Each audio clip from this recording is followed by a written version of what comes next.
बेलुकी 8 बजेको जनता समाचारमा तपाईलाई स्वागत छ। नमस्कार, म विभु श्रेष्ठ। नमस्कार, म अनिस्मा बस्नेत। सबैभन्दा पहिले प्रमुख समाचार। सत्तारूढ नेकपाभित्र पछिल्लो समय उत्पन्न विवाद मिलाउन शीर्ष नेताहरूको दौडधुप। समाधानका लागि भोलि सचिवालय बैठक बोलाइयो। प्रहरीले जनता समाजवादी पार्टी सांसद अपहरणको जाहेर लिन नमानेपछि विपक्षी दलहरू एकजुट, निष्पक्ष छानबिन गर्न सरकारसँग माग। लकडाउनमा पनि बाहिरी जिल्लाबाट राजधानी प्रवेश गर्ने क्रम रोकिएन। नाकामा कडाई गर्न स्थानीय तहलाई गृहको निर्देशन। कोरोना रोगमाथि जित्दै बेलायती प्रधानमन्त्री बोरिस जोन्सन काममा फर्किए। इटलीमा 7 हप्ता अघि लगाएको कडा प्रतिबन्धलाई खुकुलो पारिँदै। र कोरोना भाइरसका कारण अखिल नेपाल फुटबल संघ एन्फाले यस वर्ष एन्फा दिवस नमनाउने।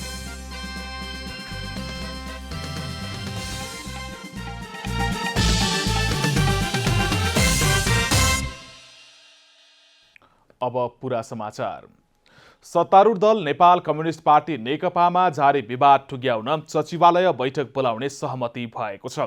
आज नेकपाका वरिष्ठ नेता माधव कुमार नेपालको निवास नजिक रहेको नेपाल वन पैदावार व्यवसायी महासंघ कोटेश्वरमा दुई समूहका नेताबीच भएको छलफलमा सचिवालय बैठक बोलाउने सहमति भएको हो। पछिल्लो विवादको विषयमा स्थायी समितिमा छलफल गर्नुपर्ने माग उठिरहेका समयमा सचिवालय बैठकले नै निर्णय गर्ने सहमति भएको छलफलमा सहभागी नेता रघुजी पन्तले जानकारी दिनुभयो।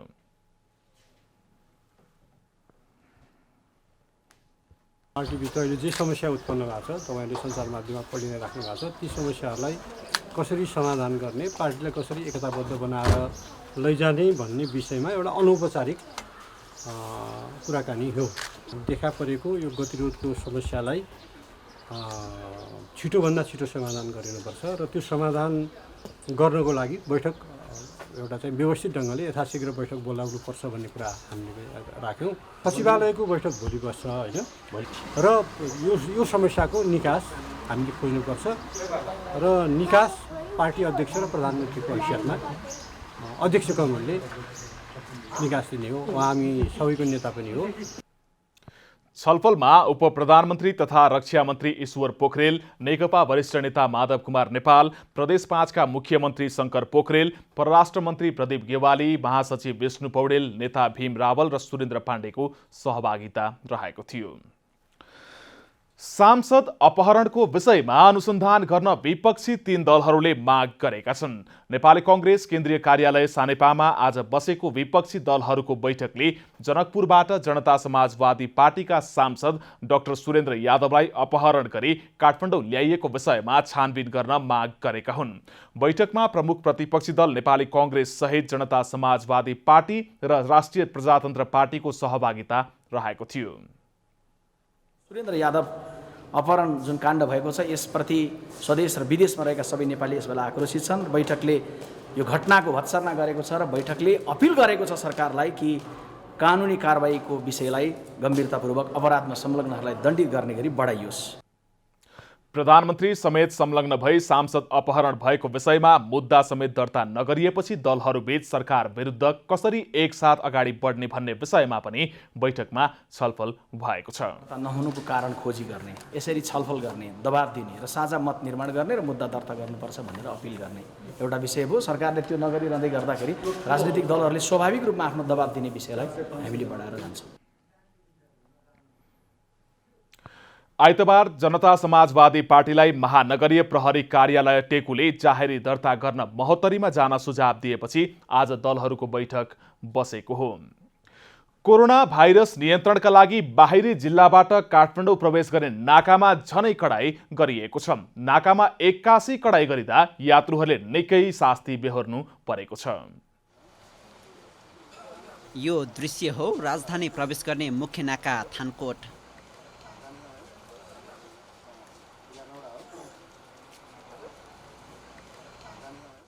विराटनगरबाट उनीहरू सोमबार बिहान 5 बजे थानकोट आइपुगे, तर राजधानी प्रवेश गर्न पाएनन्। उनीहरू त्यहीँ रोकिए। राजधानी र राजधानी हुँदै अन्य स्थानमा जान लागेका उनीहरूलाई न खानाको व्यवस्था थियो न शौचालय जानकै। उनीहरू प्रहरी घेराभित्र थिए। पानी परिरहेको समयमा यात्रुहरू काँप्दै बसिरहेका देखिन्थे। बालबालिका, महिला तथा ज्येष्ठ नागरिकलाई निकै समस्या थियो। यात्रुहरू न आएकै स्थानमा फर्किन सक्थे न निर्धारित गन्तव्यमै जान। अनि विराटनगर गएर त्यहाँ हाम्रो काम सिद्ध 8-10 दिन लाग्यो। त्यही बेला लकडाउन भइदियो। त्यहाँ आउनु नपाएर बसिरहेको थियो। त्यहाँ विराटनगरको मेयर साहबले गाडीहरू मिलाइदिएर हामीलाई आउनु बन्दोबस्त मिलाइदिनु भयो। अनि हामी त आउनु पाइयो भनेर आएको। अब के उताबाट सबै जग्गा जानु भनेको यता चाहिँ रोकेको के अब के रोकेको थाहा छैन। उनीहरू बिना पास राजधानी छिर्ने हिम्मत भने गरेका होइनन्। स्थानीय तहले उपलब्ध गराएको पास सहित उनीहरू आफ्नो गन्तव्यमा हिँडेका हुन्। यसरी स्थानीय तहले राजधानीमा मानिस पठाउने तर केन्द्रमा रोकिने अवस्थाको शिकार यात्रुहरू भएका हुन्। स्थानीय तहले पठाएको पासले केही दिन अघिसम्म राजधानी प्रवेश गर्न दिइएको थियो। तर सोमबार कडाई गरिएपछि यात्रा गर्ने सर्वसाधारणलाई अप्ठ्यारो परेको हो। अलपत्र परेका यात्रुलाई चन्द्रगिरी नगरपालिका वडा नम्बर 2 ले थर्मल गनबाट सामान्य स्वास्थ्य परीक्षण भने गरेको छ। देशको विभिन्न ठाउँबाट चाहिँ यात्रुहरू चाहिँ काठमाडौँ छिर्नको लागि हैन आउनु भएको छ। उहाँहरूको चाहिँ स्वास्थ्य स्थिति र ज्वरो के छ भनेर मैले चाहिँ हेर्दाखेरि चाहिँ सबैको ज्वरो चाहिँ नर्मल पाएँ। थानकोट नाकाबाट यात्रु अलपत्र परेपछि काठमाडौँका प्रमुख जिल्ला अधिकारी जनकराज दाहालको टोली अनुगमनका लागि पुगेको थियो। अनुगमनपछि स्थानीयले यात्रुहरूलाई यसरी अलपत्र नछाड्न आग्रह गरेका थिए। झारेर अलपत्र पार्ने स्थिति चाहिँ अब आउनु भएन हो। यो होइन यहाँ स्थानीयकै चाहिँ नारा जुन हुने होइन सुन यहाँ हामी प्रवेशको त हाम्रो अनुमति नै छैन। यहाँ पेसेन्जर लिएर आउने गाडी अनुमति दिएकै छैन हामीले। तर जहाँसम्म चाहिँ बिचबिचबाट टिपेर ल्याएको छ जुन समस्या ल्याएको छ त्यो त किनभने यहाँ राजधानीमा त मान्छेको प्रवेश त निषेधै गरेको छ। यात्रुबाग त आउने हुँदैन यहाँ, आउने भनेकै छैन यहाँ। तर बिचबिचबाट मान्छेहरू आएछ नि, त्यस कारणले गर्दा त्यसमा पनि हामीले व्यवस्थित गर्नुपर्ने हुन्छ। अब यताबाट जाने चाहिँ हामी सहजीकरण गरिदिरहेछौँ, तर उताबाट बाहिरबाट आउन हामीले दिएको छैन।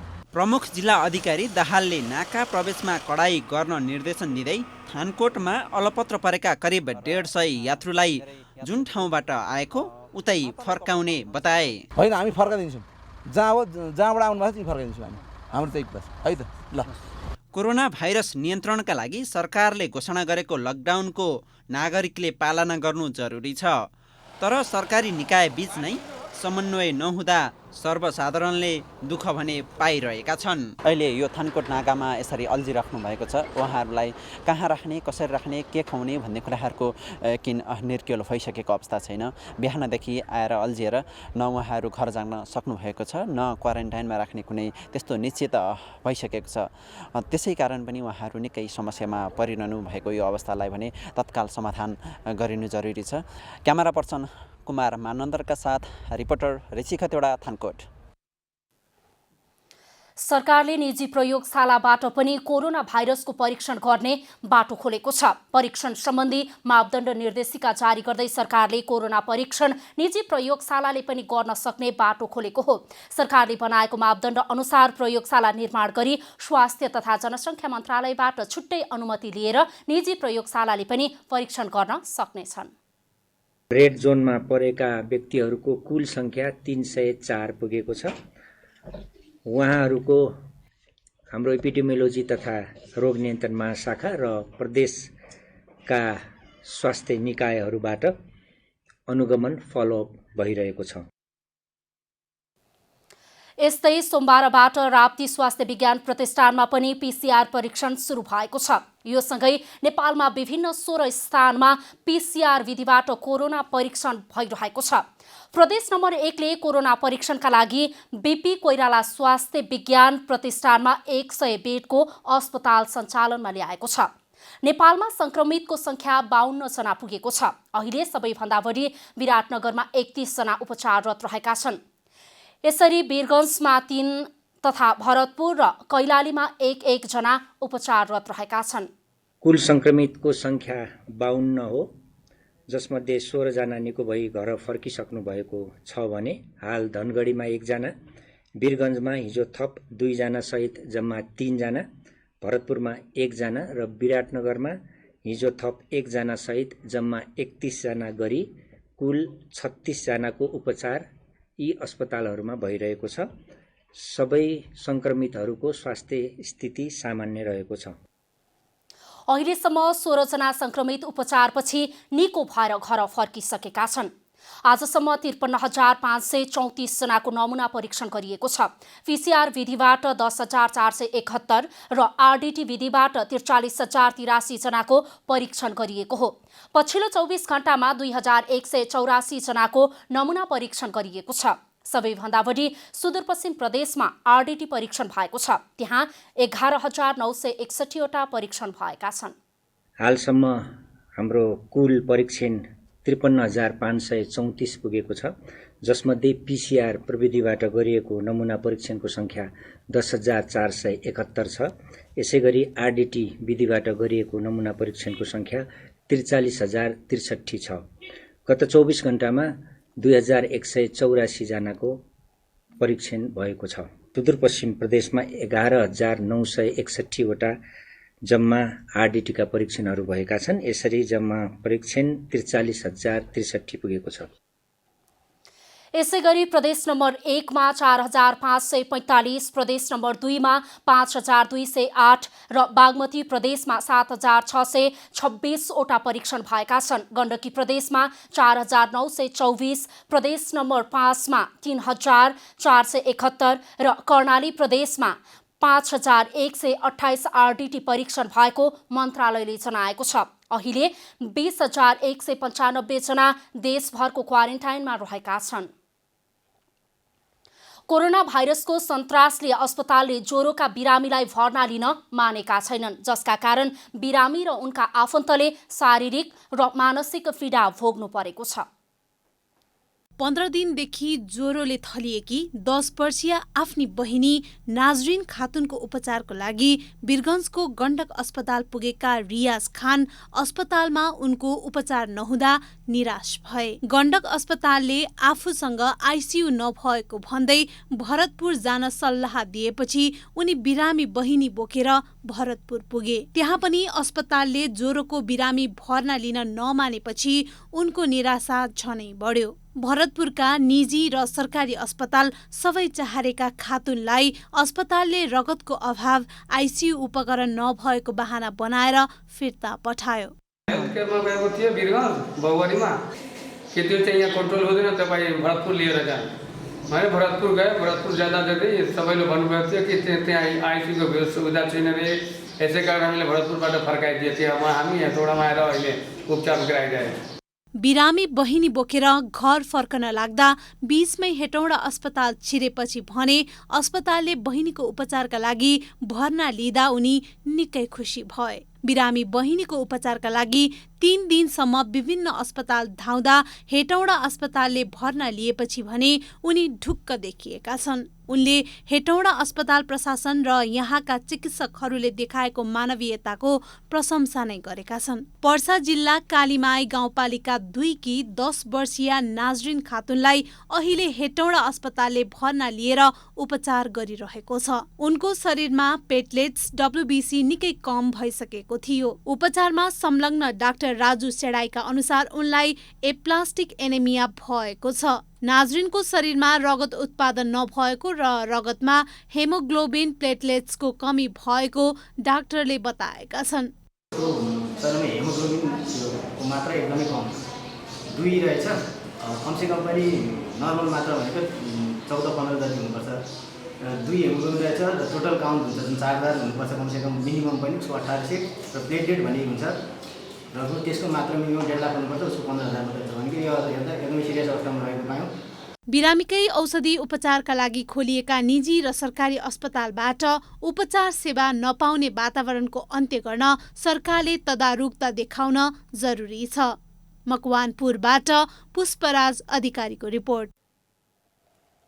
सरकारले आह्वान गरेको लकडाउनका कारण सप्तरीमा विपन्न तथा ज्यालादारी गरेर दैनिकी चलाउँदै आएका परिवारको जनजीवन थप कष्टकर बनेको छ। लकडाउन भएको 1 महिना बढी भइसक्दा समेत उचित रूपमा राहत नपाएपछि उनीहरूको दैनिकी कष्टकर बनेको हो। विश्वमा महामारी बनेको कोरोना भाइरस कोभिड-19 संक्रमण नियन्त्रण तथा रोकथाम गर्न मुलुकमा लकडाउन आह्वान गरिएको 1 महिना बढी भयो। गत चैत 11 गतेदेखि थालिएको लकडाउनले कल कारखाना उद्योग व्यवसाय ठप्प छन् भने अटो, सिटी रिक्सा लगायतका सवारी साधन चल्न सकेका छैनन्, जसको प्रत्यक्ष मार विपन्न तथा ज्याला मजदुरी गरेर दैनिकी चलाउँदै आएका परिवारलाई परेको छ। खाद्यान्न अभाव हुँदा कतिपय घरमा चुलो बल्न सकेको छैन भने उनीहरू छिमेकी तथा गाउँलेसँग चिउरा भुजा मागेर छाक टार्दै आएका छन्। हमरा सबके अखनी उपलब्ध नै भेले, राहत कहै छै देबै अब कहिया देता नहीं दे से त अब ओ वाटर के बात है। हमरा आर के खाए पिए ले कुछो न भेटै छै त कथी के न दिक्कत है, सब चीजे के दिक्कत है छै। विपन्न तथा ज्याला मजदुरी गरेर दैनिकी चलाउँदै आएका परिवारलाई राहत स्वरूप खाद्यान्न उपलब्ध गराउन सरकारले स्थानीय तहहरूलाई बजेट समेत पठाइसकेको छ। तर जनप्रतिनिधिको व्यवस्थाका कारण ती परिवारले अझैसम्म राहत पाउन सकेका छैनन्। ती परिवारको जनजीवन सहज पार्न राहत वितरण कार्यलाई नै यति बेला जनप्रतिनिधिहरूले प्राथमिकतामा राखेर अघि बढ्नुपर्ने हो। तर सप्तरीको छिन्नमस्ता गाउँपालिकाका जनप्रतिनिधि भने विकास निर्माण कार्यमा व्यस्त छन्। यता गाउँपालिकाका अनुसार कार्यालयमा प्रशासकीय अधिकृत नहुँदा राहत वितरणमा ढिलाइ भए पनि हाल सूची सङ्कलन कार्य भइरहेकाले 5-7 दिनभित्रै वितरण कार्य सुरु हुनेछ। यहाँ के नै रहला के कारण एतेक कनी हमरा सबके लम्बा टाइम भए गेलै। जनतो से सब बुझै छलै जे अधिकृत नहि छै, ताहि दुआरे हमरा सबके राहत नहि एलै आ नहि भेटलै। जनतोमे ने बहुत साहस और धैर्य राखैत समस्या के अनुसार ओहो सबके ने सब जानकारी रहै, ताहि दुआरे राहत नहि भेलै। आ राहत आब जे ने अधिकृत एलैए तऽ प्रत्येक ने वार्ड से सूचीकरण ने ला रहल छै घर परिवार के। गाउँपालिका अध्यक्ष सूर्यनारायण मण्डलले जनताकै आग्रह अनुसार बन्दाबन्दीका बेला सडक स्तरोन्नति कार्य थालिएको बताउनुभयो। बन्दाबन्दीका कारण अहिले हेर्दाखेरि विपन्न समुदायलाई खान समस्या परेको छ भने कतिपय परिवारलाई अहिले चुलोसम्म बन्न सकेको छैन, जसका लागि सरकारले अहिले राहत वितरण कार्यलाई पनि तीव्रता दिएको छ। तर सप्तरीको छिन्नमस्ता गाउँपालिकामा हेर्दाखेरि यति बेला अझैसम्म राहत पुर्याउन सकेको छैन। अर्कोतर्फ स्थानीय सरकार भन्ने विकास निर्माणको कार्यमा व्यस्त भएको देखिन्छ। सप्तरीबाट विद्यानन्द रामको रिपोर्ट। कोरोना भाइरस नियन्त्रण तथा रोकथामका लागि निजामती कर्मचारी अस्पताललाई स्वाब सङ्कलन बुथ हस्तान्तरण गरिएको छ। अस्पतालमा एक औपचारिक कार्यक्रमको आयोजना गरी राष्ट्रिय आविष्कार केन्द्रले निर्माण गरेको बुथ नेपाल राष्ट्रिय कर्मचारी संगठन निजामतीले अस्पताललाई हस्तान्तरण गरेको हो। अस्पतालमा र्यापिड किटको माध्यमबाट मात्रै कोरोनाका शङ्कास्पद बिरामीलाई परीक्षण गरिँदै आइरहेको छ। स्वाब सङ्कलन बुथ अस्पताललाई हस्तान्तरण भएसँगै अब कोरोनाका बिरामीको स्वाब परीक्षणमा सहज हुने भएको छ। कर्मी जो नजिकै गएर गर्नुपर्ने हुँदाखेरि चाहिँ सकभर त्यो चाहिँ सङ्क्रमण नहोस् भन्ने उद्देश्यले उहाँले चाहिँ बनाएर एउटा चेम्बर बनाएर दिनुभएको छ। त्यो चेम्बरमा चाहिँ हावा पास हुन्छ, बिरामी चेम्बरको अर्को साइडमा बस्नुहुन्छ र उहाँले चाहिँ हातबाट छिराएर त्यसको स्वाब लिनुहुन्छ। त्यसमा चाहिँ सङ्क्रमण हुने जोखिम एकदमै न्यून हुन्छ। आविष्कार केन्द्रले कोरोना रोकथामका लागि विभिन्न मेडिकल जन्य सामग्रीहरू उत्पादन गर्दै आएको छ र यसमा चाहिँ त्यो किचनको एक्जस्ट फ्यान ल्याएर हाल्ने खालको कामहरू पनि भयो। हामीले त्यसको अलिकति वार्न पनि गऱ्यौँ, एडभाइस पनि गऱ्यौँ, हामीले ल्याएर करेक्सन पनि गऱ्यौँ एनआइसीमा ल्याएर। त्यो गरिरहँदाखेरि चाहिँ यदि बाहिरको वरिपरिको कन्टामिनेटेड एयर चाहिँ त्यसले सक्सन गर्छ, नेगेटिभ प्रेसर हुन्छ, त्यो कहिले पनि गर्नु हुँदैन। त्यसैले हामीले यसमा चाहिँ पोजिटिभ प्रेसर क्रिएट गराएका छौँ, जसले गर्दाखेरि हेल्थ प्रोफेसनल्सहरू चाहिँ प्रोटेक्टिभ हुन्। र यो जुन हामीले एउटा प्रोटेक्टिभ बुथ बनाएका छौँ त्यो चाहिँ सुसाइडल बुथ नहोस्, नभयो भनेदेखि चाहिँ त्यहीँबाट क्रस ट्रान्समिसन हुन सक्छ। केन्द्रले N19 mask, gloves, robot swab सङ्कलन बुथ, PPE लगायतका सामग्री उत्पादन गरिरहेको छ। प्रदेश नम्बर 1 मा कोरोना संक्रमित बढ्दै गएपछि सुनसरीको धरानस्थित BP कोइराला स्वास्थ्य विज्ञान प्रतिष्ठानमा निर्माण गरिएको कोरोना अस्पताल सञ्चालनमा आएको छ। प्रदेश 1 का मुख्यमन्त्री शेरधन राईले निरीक्षण गरेपछि अस्पतालको औपचारिक सेवा सुरुवात गरिएको हो। प्रतिष्ठानले आफ्नै पहलमा 100 बेडको कोभिड-19 अस्पताल निर्माण गरेको हो। जनयुद्धकालमा घाइते तथा अङ्गभङ्ग भएकाहरूलाई पुनर्स्थापना गर्न निर्माण भएको पुनर्स्थापना केन्द्रलाई अस्पतालको रूपमा विकास गरिएको हो। हामीले यसको सेपरेट अपरेसन थिएटर राखेका छौँ, सेपरेट ल्याब राखेका छौँ, आइसियु राखेका छौँ। हामीले के अरे सबै थोक जुन अस्पतालमा हुनुपर्ने इक्विपमेन्टदेखि लिएर सबै थोक राखेका छौँ। भोलि कोरोनाको पेसेन्ट एउटा भनौँ न गर्भवती आइमा आयो भने र अपरेसनै सिजारियन गर्नु पऱ्यो भने पनि हामी गर्न सक्छौँ। भोलि एपेन्डिसाइटिस विथ कोरोना आयो भने पनि हामी त्यहाँ अपरेसन गर्न सक्छौँ। त्यो हो विशेषता। प्रदेश सरकारको पहलमा कोरोनाको संक्रमण देखिन थाले लगत्तै विराटनगरमा 50 बेडको कोरोना अस्पताल निर्माण गरिएको थियो। प्रतिष्ठानले थप 100 बेडको अस्पताल सञ्चालनमा ल्याएको हो। अस्पतालको विकास र थप सेवाका लागि प्रदेश सरकारले गृह कार्य गरिरहेको जनाएको छ। प्रदेश नम्बर 1 अहिले कोरोना भाइरसको एउटा केन्द्रबिन्दुको रूपमा अहिले देखा परेको छ। तर प्रदेश सरकारको असाध्यै राम्रो तयारी छ। हाम्रो राम्रो तयारी भएको हुनाले हामीले अलिकति पनि विचलित हुनुपर्ने आत्तिनुपर्ने अवस्था छैन। हामीले विराटनगरमा 1 हप्ताभित्रमै हामीले एउटा कोभिड अस्पताल हामीले चाहिँ तयार गऱ्यौँ, जहाँ अहिले चाहिँ सङ्क्रमितहरूलाई हामीले राख्ने काम गरेका छौँ। अहिले जहाँ जहाँ सङ्क्रमण देखा परेको छ त्यहाँ परीक्षण कार्यालय हामीले तीव्र बनाएका छौँ, फराकिलो बनाएका छौँ। अस्पतालको सेवा विस्तार गर्दै केही समयभित्रै 500 बेडका रूपमा विकास गर्ने तयारीमा प्रतिष्ठान रहेको छ। सिक्टा सिँचाइ आयोजनामा प्रयोग भएको घुलनशील माटोका कारण सिक्टाको नहर फुटेसँगै स्थानीयहरूले अझैसम्म सिँचाइ सुविधा पाएका छैनन्। गत वर्ष परीक्षण गर्ने क्रममा चङ्गाई खोला नजिक पुल भत्केको थियो। नहरको क्षमता 50 क्युबिक क्षमता भए तापनि नहर परीक्षणका क्रममा 8 देखि 12 क्युबिक मात्र पानी छोड्दा नहर भत्केको हो। पाकेको बैजनाथ गाउँपालिका वडा नम्बर 5 अन्तर्गत निर्माण भएको सिक्टा सिँचाइ आयोजनाको काम सम्पन्न भइसक्दा पनि नहरमा पानी आउन नसकेको स्थानीयहरूको भनाइ छ। नहर निर्माण भएको छ तर पानी आएको कहिले नदेखेको स्थानीय पूर्ण बुढाले बताउनुभयो। बुढाका अनुसार राज्यको लगानी खेर गएको र किसानी गर्नेहरूले बाँझो रहेको खेतमा काम गर्ने उत्साह भएकोमा पनि त्यो हुन नसकेको भनाइ छ। अब 2 वर्ष भइगयो यो सिक्टा नहर बनाएको, तर पानी त कहिले आयो देखिएन। एकपटक त छोड्यो भने त्यही पनि खासै थाहा भएन हामीलाई। अब यो पुलको मतलबै भएन। अब जग्गा यस्तो ऊ छ, पानी छोडिदिए भए पनि एउटा अलिअलि नगर्नेले त गर्दैन, त्यो होला गर्नेले त गर्छ नि खेती, तरकारी खेती गर्थे अनि सबै चिज सुविधै हुन्थ्यो। त्यो छैन। लगानी सरकारको छ त्यसै डुब्यो।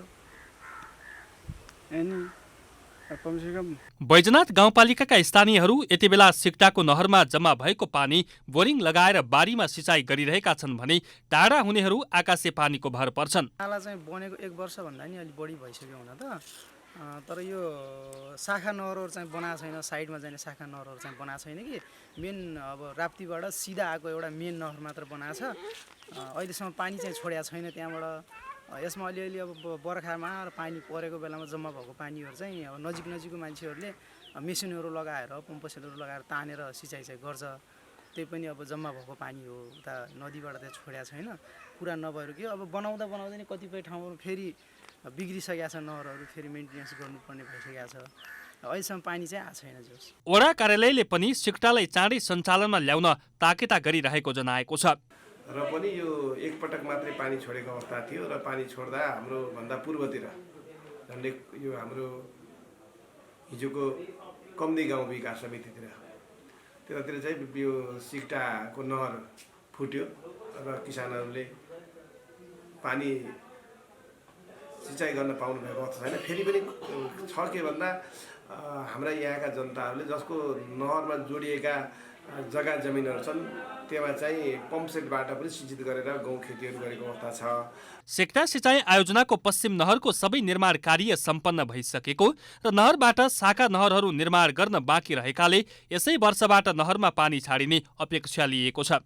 सिक्टा सिँचाइ आयोजनाले गर्ने कामहरू पूर्ण रूपले पुरा गरिसकेको अवस्था भइसकेको हुनाले पनि यसलाई चाहिँ के भने अख्तियार दुरुपयोग आयोग अथवा चाहिँ के भने सिँचाइ मन्त्रालयबाट यसले चाहिँ के भने आधिकारिक निर्देशन दिनुपर्ने स्थिति बाँकी रहेको छ। त्यो निर्देशन रह्यो भने हामी यही आर्थिक वर्षभित्र नभए भने अर्को आर्थिक वर्षभित्र चाहिँ के भने कुनै पनि मूल्य चुकाएर जनताका खेतमा पानीका कुलाहरू हामी पुर्याउन सक्छौँ। हेडबक्स मूल नहरसँगै शाखा नहरहरू र पानी बढी हुँदा फ्याँक्ने नहरहरूको निर्माण एकैसाथ सुरु गरिएको भए अहिलेसम्म किसानका खेतमा सिँचाइ पुग्ने उनीहरूको भनाइ छ।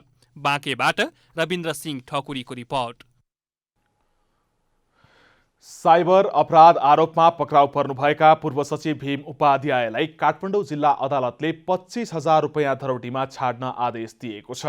प्रहरीको केन्द्रीय साइबर ब्युरोले 5 दिन अघि उपाध्यायलाई ललितपुरको कुसुन्ते स्थित निवासबाट पक्राउ गरेको थियो। प्रहरीले उपाध्यायलाई पक्राउ गरेको 3 दिनमै सरकारी वकिल मार्फत अदालतमा अभियोग पत्र दर्ता गरेको थियो। प्रहरीले उपाध्यायमाथि सामाजिक सञ्जाल मार्फत धार्मिक आस्थामा आघात पुर्याएको आरोप लगाएको थियो। पछिल्लो समय उपाध्याय सामाजिक सञ्जालमा सरकार विरुद्ध निकै आक्रामक देखिएका थिए। महोत्तरीका विभिन्न ठाउँमा सञ्चालन गरिएका अस्थायी क्वारेन्टाइनमा बसेका शङ्कास्पद व्यक्तिहरूबाट कोरोना भाइरस परीक्षणका लागि नमुना सङ्कलन गरिएको छ। महोत्तरीका 10 नगरपालिका, 5 गाउँपालिका, सशस्त्र प्रहरी बल छिन्नमस्ता बाहिनी, जलेश्वर अस्पताल र नेपाली सेना प्रकौली ब्यारेक लगायत 19 ठाउँमा निर्माण गरिएको क्वारेन्टाइनमा बस्दै आएका शङ्कास्पद व्यक्तिहरूको नमुना सङ्कलन गरिएको छ।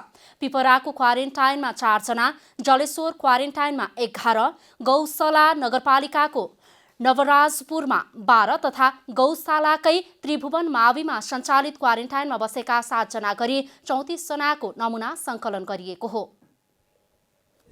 बच्चा अब यहाँको रिपोर्टबाट नेगेटिभ हामीले भन्यो र त्यही बिरामीलाई फेरि स्वाब सङ्कलन गरेर काठमाडौँ पठाउँदा त्यो बिरामी पोजिटिभ रहेछ।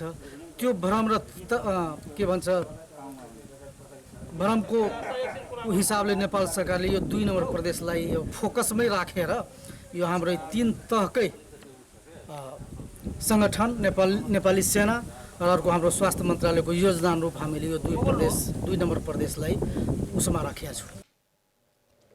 क्वारेन्टाइनमा बसेका मध्ये केही दिन अघि मात्रै भारतबाट आएकाहरूबाट पहिलो चरणको नमुना सङ्कलन गरिएको र पुनः दोस्रो चरणको जाँचपछि नमुना लिइनेछ।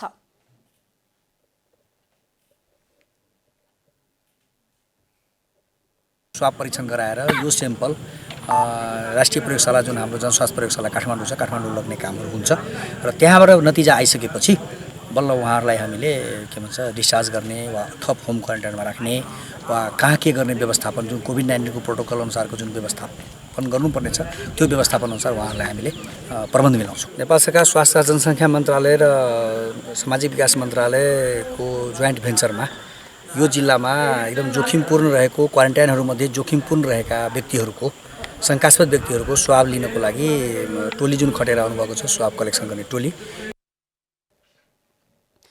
महोत्तरीमा स्थापना गरिएका 19वटा क्वारेन्टाइनमा अहिलेसम्म 67 जना बसेका छन् भने 102 जना होम क्वारेन्टाइनमा बस्दै आएका छन्। क्वारेन्टाइनमा बस्नेहरूको उचित व्यवस्थापन गरिएको स्थानीय तहको भनाइ छ। हामी खुवाइरहेको छु, त्यो पनि सरसफाइ रूपले खाजा दिने रहेको छु, बेडहरू पनि नयाँ नै म्यानेज गरेको छु। उहाँहरूलाई बेला बेलामा टाढै भएर स्वास्थ्यकर्मीद्वारा हामी जनप्रतिनिधिद्वारा यो रोग केही होइन, तपाईँहरू आत्नु पर्दैन, किनभने भित्र आँट भएपछि सानोतिनो रोग त्यतिकै भागेर जान्छ। अब मान्छे भयभीत भएपछि रोग पनि समाज छ, आफू भित्रबाट भय भएको त्यो कारणले मान्छेको मौत पनि हुनसक्छ। बेला बेलामा हामी आएर कन्भिन्स गरिरहन्छौँ। जिल्ला प्रशासन कार्यालय महोत्तरीले भारतसँग जोडिएको 38.6 सीमानाका सिल गरे पनि लुकी छिपी आउने नेपालीको संख्या बढ्दै गएको छ। ठमेल क्षेत्रमा मेन्स फाउन्डेसनले लकडाउनका कारण अप्ठ्यारोमा परेका नागरिकहरूलाई निःशुल्क खाना खुवाइरहेको छ। फाउन्डेसनले लकडाउनको भोलिपल्टैबाट ठमेल क्षेत्रमा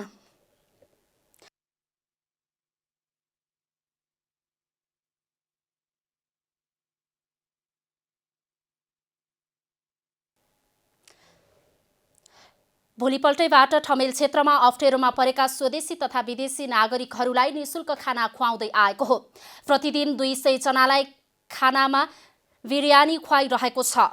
सुरुका दिन 50-60 जनालाई खाना बाँडेको फाउन्डेसनले अहिले 200 जनालाई निःशुल्क खाना र मास्क वितरण गरिरहेको फाउन्डेसनका अध्यक्ष मिनहाज खानले बताउनु भयो। देखि मैले बाँड्न थालेको पहिला 50-60 जना सुरु गरेको, अहिले लगभग दिनको 200 जना, अनि अहिले एक प्याकेट खाना सहित म मास्क पनि वितरण गर्छु। अहिले फाउन्डेसनले अहिलेसम्म विभिन्न अस्पताल र सङ्घ संस्थाहरूलाई करिब 700 PPE पनि वितरण गरेको छ। फाउन्डेसनले 1 महिनादेखि निःशुल्क खाना दिए पनि लकडाउनका कारण नियमित काममा फर्कने वातावरण नभएको गुनासो स्थानीयले गरेका छन्। सरकारले दैनिक ज्याला मजदुरी गर्नेहरूका लागि केही गर्न नसकेको आरोप स्थानीयको छ।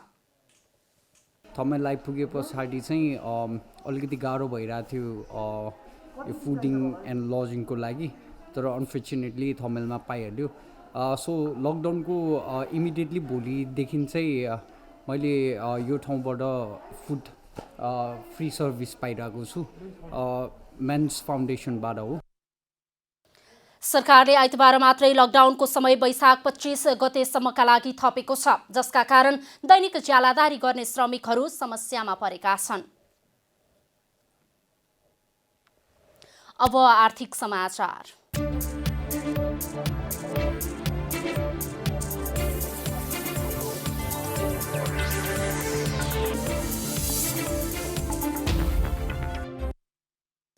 नेपाल स्टक एक्सचेन्ज नेप्सेले वैशाख 25 गतेसम्म शेयर कारोबार बन्द गर्ने निर्णय गरेको छ। नेप्सेले आज बसेको सञ्चालक समितिको बैठकले सरकारले घोषणा गरेको लकडाउन अवधिमा शेयर कारोबार स्थगित गर्ने निर्णय गरेको हो। सरकारले आइतबार वैशाख 25 गतेसम्मका लागि लकडाउन लम्ब्याउने घोषणा गरेको थियो। सरकारले घोषणा गरेको लकडाउनको समयसम्म लगानीकर्ता, बजार सञ्चालक लगायत सरकारवाला सबैको स्वास्थ्यलाई ध्यानमा राखेर कारोबार नखोल्ने निर्णय गरिएको नेप्सेले जनाएको छ।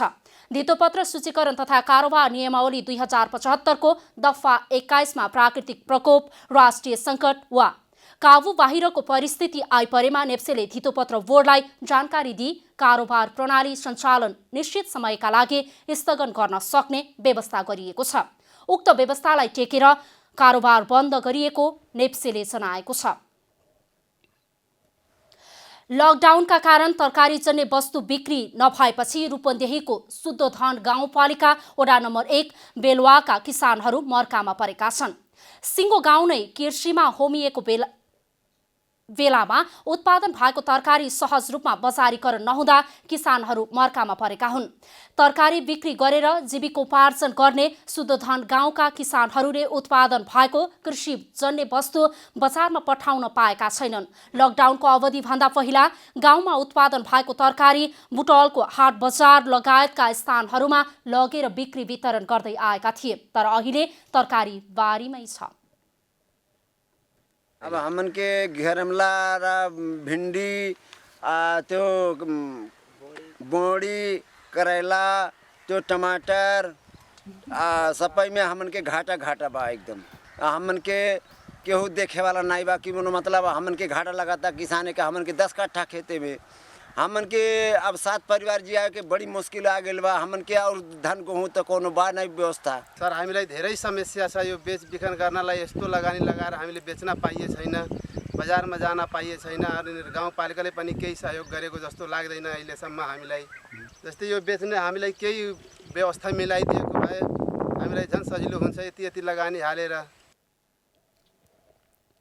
गाउँभर अहिले तिते करेला, भिन्डी, लौका, बोडी, फर्सी, हरियो साग, काँक्रा लगायतका तरकारी लटरम्म फलेका छन्। मायादेवी कृषक गाउँ ब्लक समेत निर्माण गरिएको बेलवा गाउँमा हाल 154 जना किसानहरू आबद्ध रहेका छन्। गाउँमा 128 हेक्टर क्षेत्रफलमा व्यावसायिक रूपमा तरकारी खेती गरिँदै आइएको छ। यहाँ विशेष चाहिँ अब तरकारी पकेट भएको कारणले तरकारी कच्चा पदार्थ वा उत्पादन चाहिँ अति प्रत्येक दिनको चाहिँ 50 क्विन्टल हुन्छ। अनि तपाईहरुको यहाँ बेच्ने चाहिँ समस्या सबभन्दा चाहिँ ठुलो रहेको छ। बजारसम्म तरकारी पुर्याउने व्यवस्था र तरकारीको उचित मूल्य तोकिदिन स्थानीय सरकार र प्रदेश सरकारलाई किसानले माग गरेका छन्। अब खेलकुद समाचार।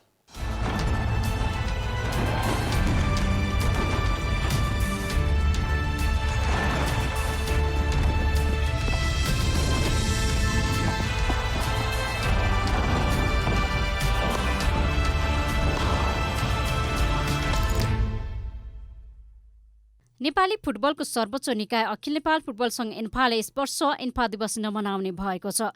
विश्वभर महामारीको रूपमा फैलिएको कोरोना भाइरसका कारण एन्फाले वार्षिक रूपमा मनाउँदै आएको एन्फा दिवस यस वर्ष नमनाउने भएको हो।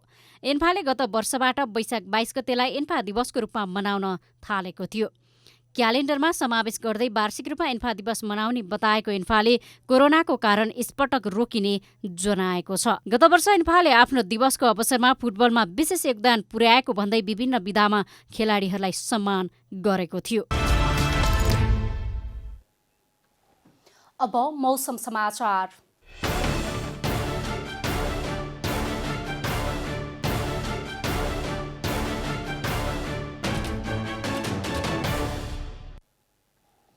आज देशको केही स्थानमा मौसम सामान्यतया बदली भई वर्षा भयो। आज राति देशभर मौसम सामान्यतया बदली रहे केही स्थानमा मध्यम वर्षाको सम्भावना रहेको जल तथा मौसम पूर्वानुमान महाशाखाले जनाएको छ। अब देशभरका विभिन्न स्थानको मौसम सम्बन्धी थप विवरण।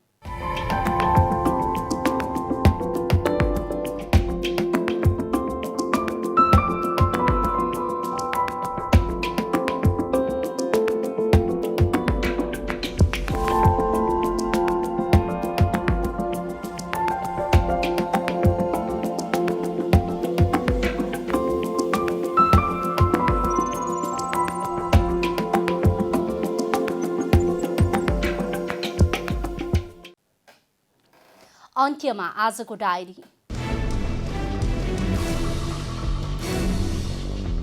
सत्तारूढ नेकपामा जारी विवाद टुङ्ग्याउन सचिवालय बैठक बोलाउने सहमति भएको छ। आज नेकपाका वरिष्ठ नेता माधव कुमार नेपालको निवास नजिक कोटेश्वरमा दुई समूहका नेताबीच भएको छलफलमा भोलि सचिवालय बैठक बोलाउने सहमति भएको हो। पछिल्लो विवादको विषयमा स्थायी समितिमा छलफल गर्नुपर्ने माग उठिरहेको छ। सांसद अपहरणको विषयमा अनुसन्धान गर्न विपक्षी 3 दलहरूले माग गरेका छन्। नेपाली कांग्रेस केन्द्रीय कार्यालय सानेपामा आज बसेको विपक्षी दलहरूको बैठकले जनकपुरबाट जनता समाजवादी पार्टीका सांसद डाक्टर सुरेन्द्र यादवलाई अपहरण गरी काठमाडौँ ल्याइएको विषयमा छानबिन गर्न माग गरेका हुन्। सरकारले निजी प्रयोगशालाबाट पनि कोरोना भाइरसको परीक्षण गर्ने बाटो खोलेको छ। परीक्षण सम्बन्धी मापदण्ड निर्देशिका जारी गर्दै सरकारले कोरोना परीक्षण निजी प्रयोगशालाले पनि गर्न सक्ने बाटो खोलेको हो। हालसम्म 53,534 जनाको नमुना परीक्षण गर्दा 52 जनामा संक्रमण पुष्टि भएको छ, जसमध्ये 16 जना निको भएर घर फर्किसकेका छन्। उत्तर कोरियाली नेता किम जोङ उनको स्वास्थ्य अवस्था सामान्य रहेको दक्षिण कोरियाली अधिकारीले बताएका छन्। विश्वका केही सञ्चार माध्यमहरूले नेता किमको मुटुको शल्यक्रिया गरिएको र स्थिति अत्यन्तै गम्भीर रहेको उल्लेख गरेका थिए। नेपाली फुटबलको सर्वोच्च निकाय अखिल नेपाल फुटबल सङ्घ एन्फाले यस वर्ष एन्फा दिवस नमनाउने भएको छ। विश्वभर महामारीको रूपमा फैलिएको कोरोना भाइरसका कारण एन्फाले वार्षिक रूपमा मनाउँदै आएको एन्फा दिवस यस वर्ष नमनाउने भएको हो। एन्फाले गत वर्षबाट वैशाख 22 गतेलाई एन्फा दिवसको रूपमा मनाउन थालेको थियो।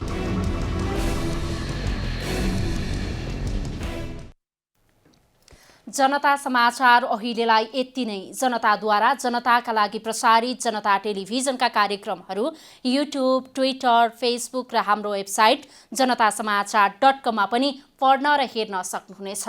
सूचनामा तपाईको सहभागिता, समयमा समाचार हाम्रो प्रतिबद्धता। कोरोना भाइरसको संक्रमणबाट बच्न नियमित रूपमा हात धुऔं, भिडभाडबाट टाढै रहौं। नमस्कार।